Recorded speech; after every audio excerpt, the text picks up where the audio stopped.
Welcome to Learn and Love Music. I'm Duane Hulbert. I'm pleased to present a composer you've probably never heard of before, George Walker, a wonderful American composer in the 20th century. And I love this piece that he wrote. It's a slow movement from a sonata, and it has so much warmth and beauty, and it evokes the whole spirit of America, of the United States, just in the way that he writes and the way he uses his resources. But first, who is George Walker?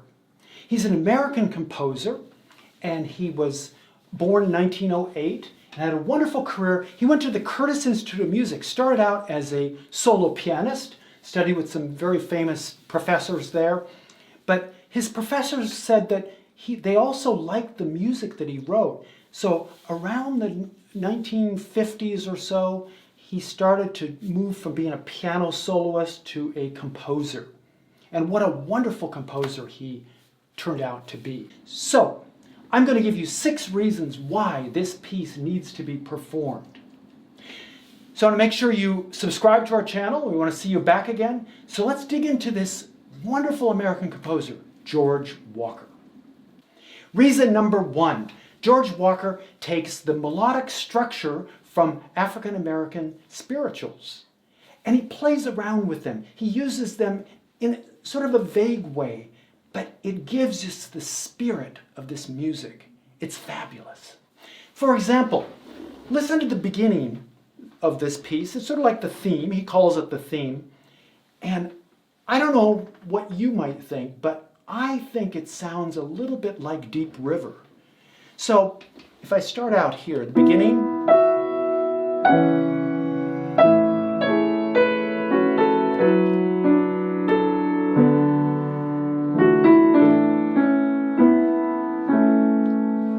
So we hear that.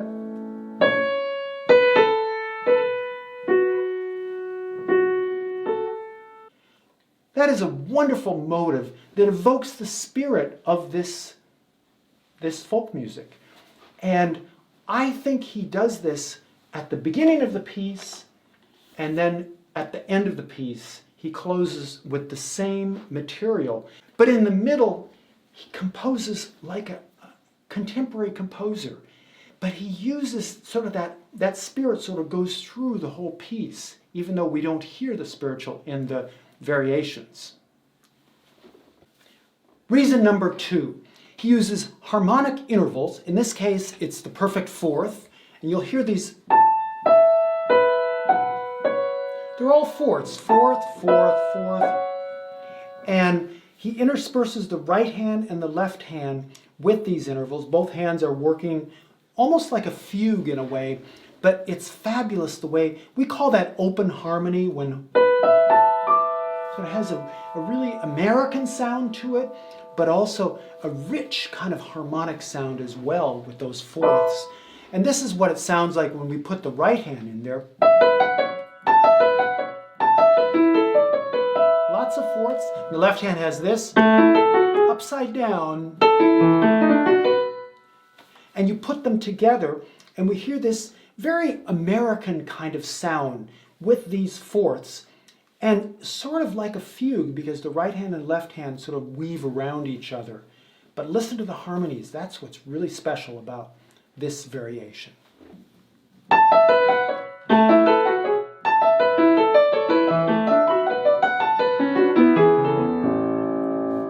Some of you that know a little bit more about American music would recognize this as a very American kind of sound. The composer that comes to mind is Aaron Copland.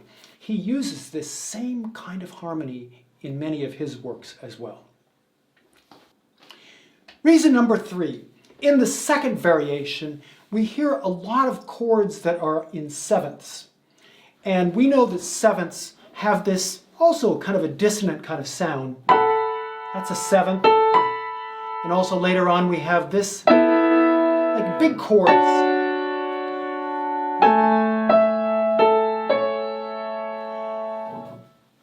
Composers refer to this as the 20th century American sound. And of course, George Walker was an American, but he did this in a contrapuntal way, just like the other variation, but now we have these seventh chords. So listen to the variation number 2. Also, a lot of biting intervals, but very evocative, really, really fabulous music.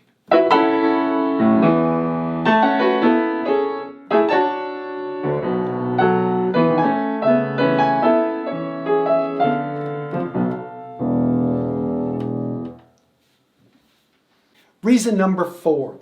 In the third variation, he uses a lot of these octaves, both in the right hand and the left hand, large jumps and all staccato and accented. But it gives it an energy level, but also there's some treacherous jumps in this. This is a hard variation because there's so many big jumps, but it's very exciting. So let me play the beginning of this.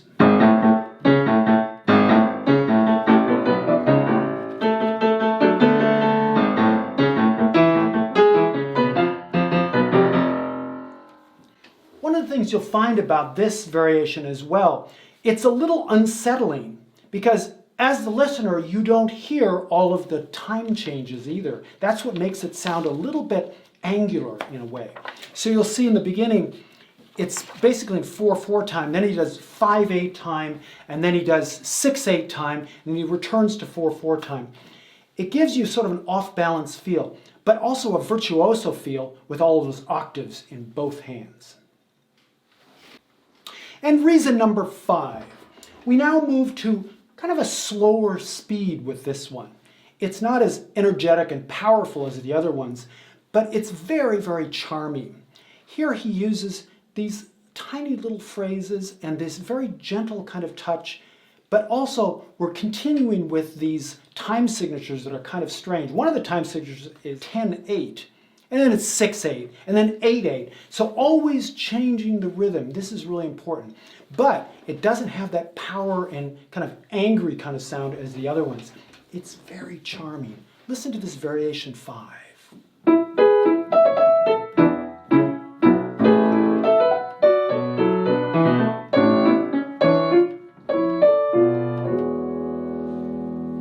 And I love the chords too in this one. This is a fabulous chord.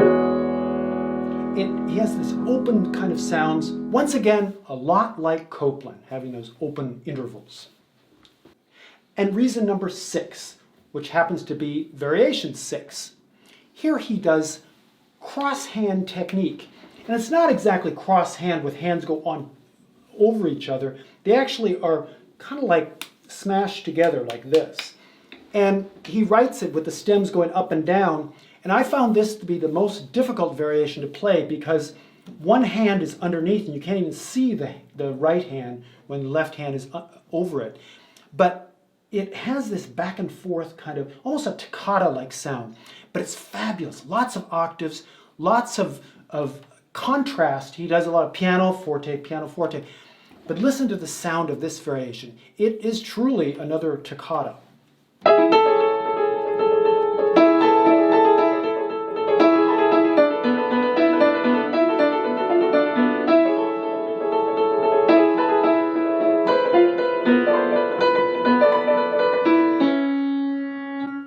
When I first started on this, it took me a long time to get this together because having your hands right on top of each other, it requires a lot of dexterity to try to keep the fingers out of the way.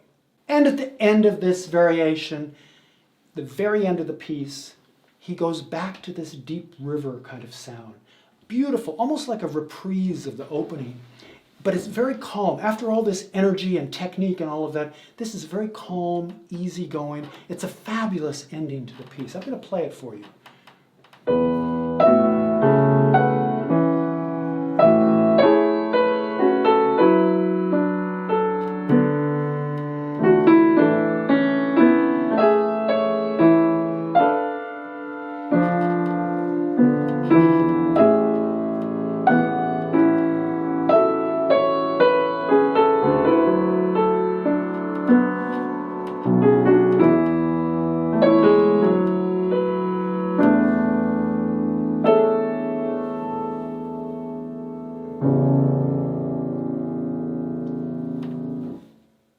After all that tension and excitement from all the variations in the middle, This is a wonderful ending. It's warm, it's rich, and most importantly, it's American. Thanks for watching Learn and Love Music. I'm Duane Hulbert. Hope to see you back again. And don't forget to watch the entire piece. I'll be performing it on our companion video, and I hope you can listen to it and really listen carefully to all of the things we talked about today. Hope to see you next time on Learn and Love Music. I'm Duane Hulbert, and happy practicing.